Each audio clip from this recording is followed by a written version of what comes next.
Housewife মানে কি এটাই, শুধু সংসার সামলাও? তাদের কি আর ব্যক্তিগত কোনো জীবন নেই?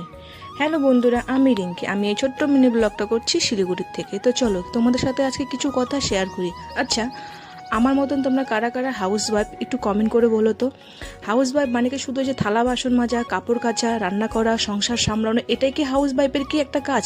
এর বাইরে কি তাদের কি কোনো কি ভবিষ্যৎ নেই, কোনো কি কাজ নেই? চলো, তোমাদের সাথে কার কার সাথে এরকম হয় অবশ্যই কমেন্ট করে জানিও। দেখো, এই ভর দুপুরে রোদ্দুরে আমি কলের পাড়ে বসে বসে বাসন মাজছি, এদিকে আবার কাপড় কাচবো। সত্যি হাউস ওয়াইফ হওয়া যে কত যে কষ্টের, যারা হাউস ওয়াইফ তারাই শুধু একমাত্র জানবে। এইমাত্র এটা, শুধু এটা না যে সংসারের কাজ, দেখো মাসে 30টা দিন সংসারে রেগুলার কাজ আমাদের এটাই থাকে, কাপড় কাচা, বাসন মাজা, ঘর লেপা, রান্না করা, বাচ্চা সামলানো, এটাই কিন্তু থাকে। কিন্তু আমাদের হাউস ওয়াইফদের একদিনও ছুটি থাকে না, যে আমাদের আজকে শরীরটা ভালো নেই, যে আজকে আমরা ছুটি করব, সেটা কিন্তু আমাদের হাউস ওয়াইফদের হয় না।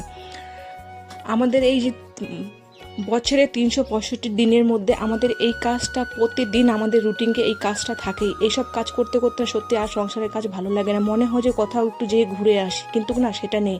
হাউস ওয়াইফদের আমাদের যেই কাজটা, কোথাও যদি ঘুরতেও যাই তার আগে আমাদের সংসারের কাজটা শেষ করে তারপরে ভাবতে হয় যে ঘুরতে যাবো কি যাবো না। দেখো, সংসারে এত ধরনের কাজ থাকে, কাজ করানোর পরে না যে ইচ্ছে করে না যে একটু বাইরে কোথাও গিয়ে ঘুরে আসি। তোমাদের কার কার সাথে হয় এমন অবশ্যই আমাকে কমেন্ট করে জানিও। টাটা, বাই বাই, দেখা হবে আবার নেক্সট মিনি ব্লগ ভিডিওতে।